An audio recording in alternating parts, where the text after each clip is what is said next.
You come into the side for the final against the Heat here in Perth. Yeah. What's the feeling like ahead of that match? Look, the group was really confident. Yeah. We'd obviously had really good form with a number of guys in form, and I think our team's pretty experienced where the guys are pretty level in general. It's probably different to like traditionally footy where guys go to the MCG. It's a whole different environment game day. I mean, we were going to play at a home ground, so there was a lot of familiarity about it, but they're actually just really exciting games to play in. And everyone could kind of sense a bit of a build-up and the crowd. So I think excitement was the feeling in the lead-up.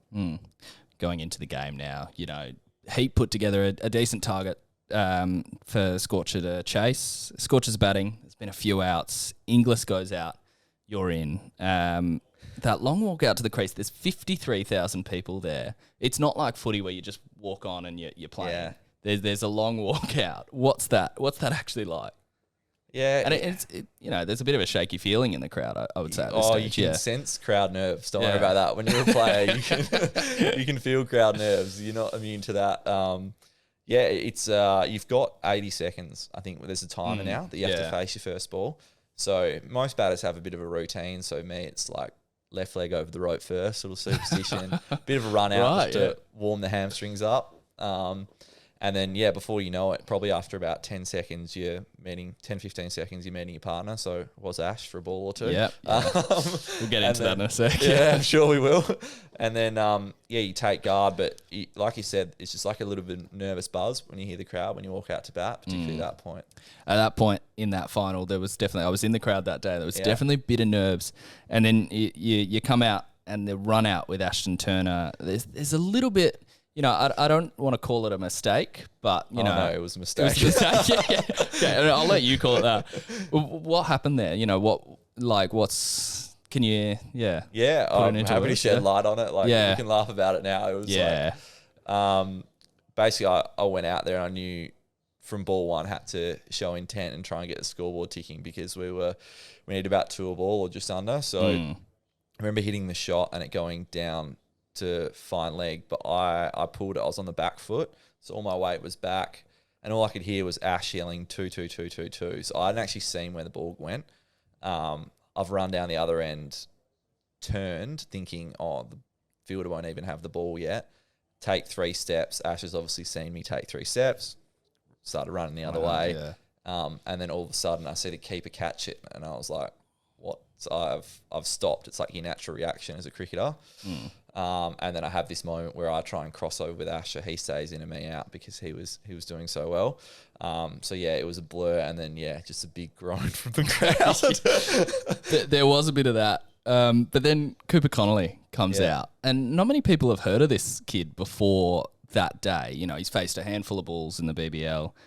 He just starts to dominate, and you can feel the crowd start getting excited. You're up there with him. What was that like?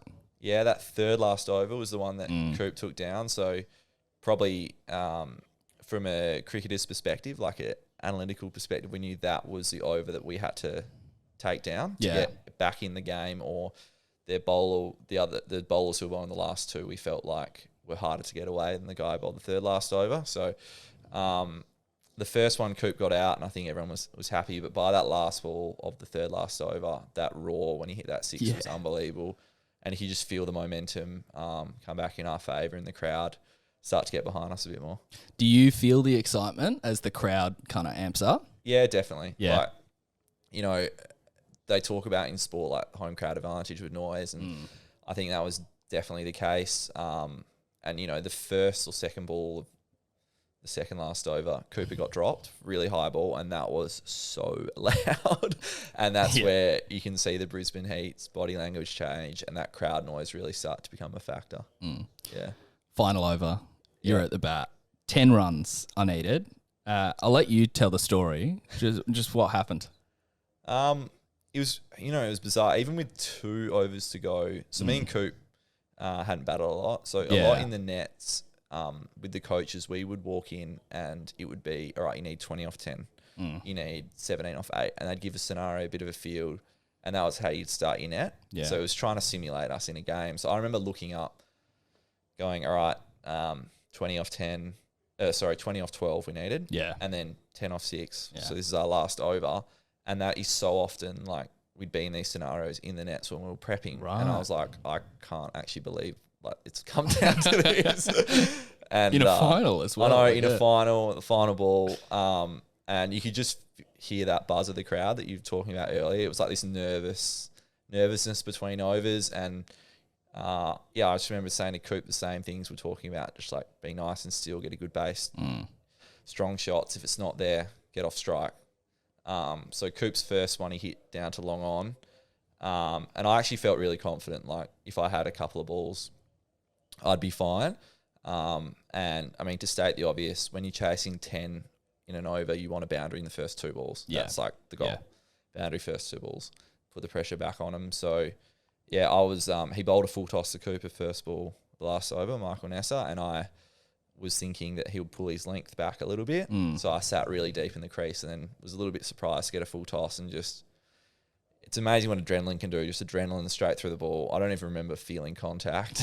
And I looked up and the ball was sailing. I knew straight away it was 6 and everyone behind the ball was standing on their feet. It was the most surreal feeling. And then, we needed then 3 off 4 balls and I was so amped up.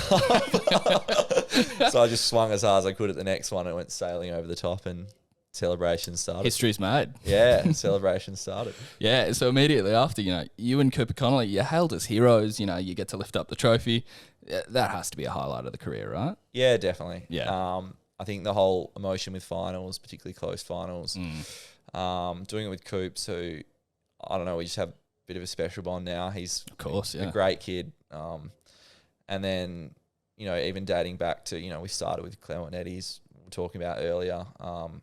Matt Kelly and Steve Eskenazi were 2 guys. So we had 3 of the 11 were Claremont originals. And Mum sent me a photo before the final of us winning the 06-07 under 12s. Oh. The 3 of us. So it was a bit of nostalgia. And, to have those guys you've been mates for life with, it was just really special.